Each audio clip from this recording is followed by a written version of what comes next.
Hello, welcome back to my channel. If you're new, hi, this is my channel, I'm British Hellcat and I hope you are doing well. So it's October, I am so excited. If you guys don't know, I'm a massive Halloween fan, so I am just so ready for Halloween. It is, yeah, I'm buzzed. It's October.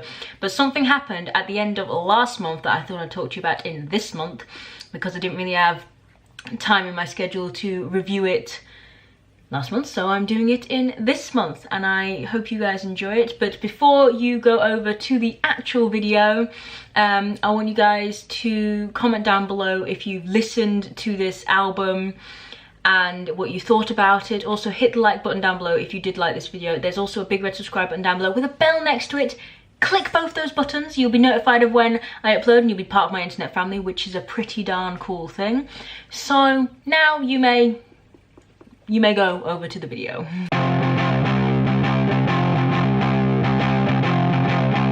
So the album in which I am talking about is Palais Royale's Boom Boom Room Side B, which the reason it is actually quite difficult to say and I wouldn't imagine it should be, but it is. So Boom Boom Room Side B is the second part basically to Boom Boom Room Side A, which I believe is their first album. It could be their second one. But yeah, and I am a big fan of Palais Royale. If you guys watched my, I did like a whole let's talk about Palais Royale on my channel last year. Not last year, a few months ago. This year. It's been a long day, guys. I do apologise. I've literally just got back from like straight lectures, so it's been a long day.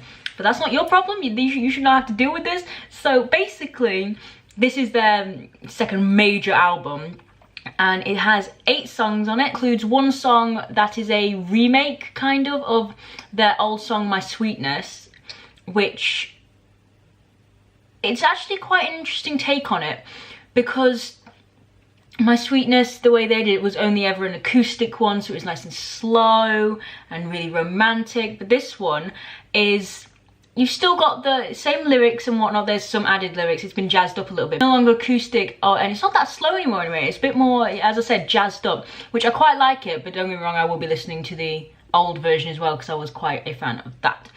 But the entire album itself, when you listen to all of them, like I made sure to listen to them in order. I'd heard 2 already because they released Love the Void in a live stream, and it's got actually a little bit. See, the one in the live stream seemed very acousticy, whereas the one on the album is less acousticy, more their normal stuff. So I'd heard Love the Void before, still love it. It's amazing.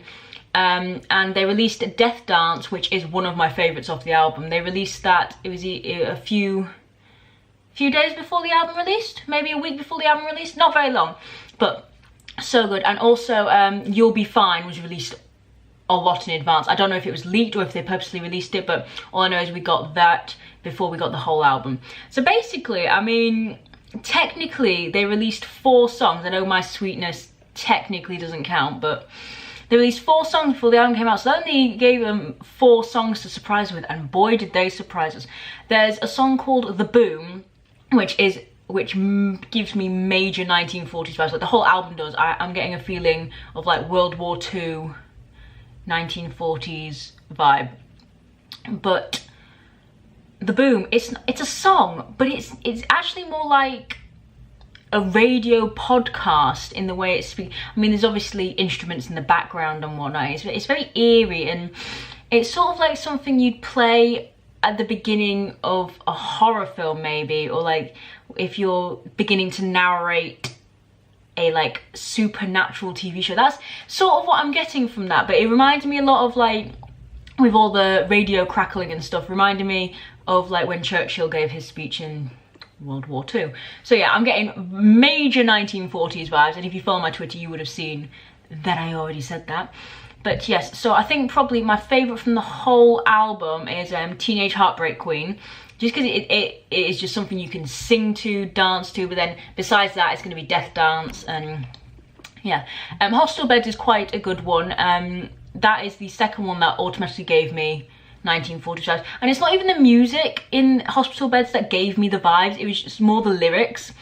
So yes, if you are, it is it's a little bit different to their old album.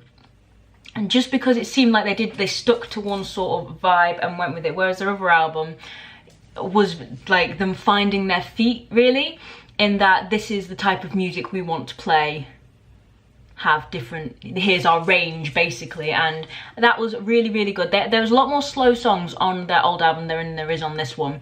These are a lot more upbeat, dancey. When I say dancey, I don't mean like dance pop music, because no, I mean just the fact that you can really get into it, rather than ones that you can just sit and like cry into your pillow. There's also quite a funny story between Love the Void, and I say funny story, it's just like a little thing for me that makes me love the song all that more.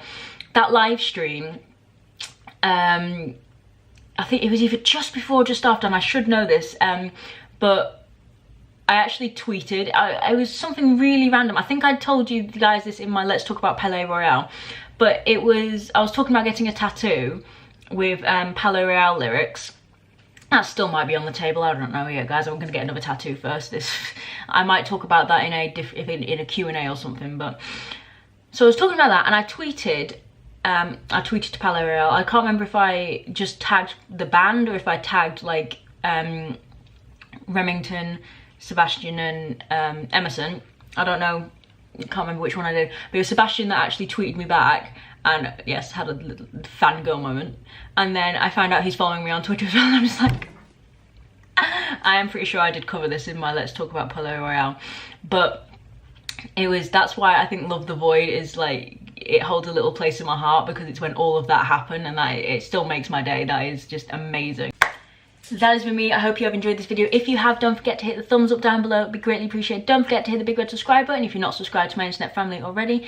Hit the bell next to the subscribe button so you can be notified of when I do upload, but it's usually Tuesdays and Fridays. Might throw a little extra one in there depending on what I'm doing. And comment, as I said, comment down below if you guys have listened to this album and what you thought about it.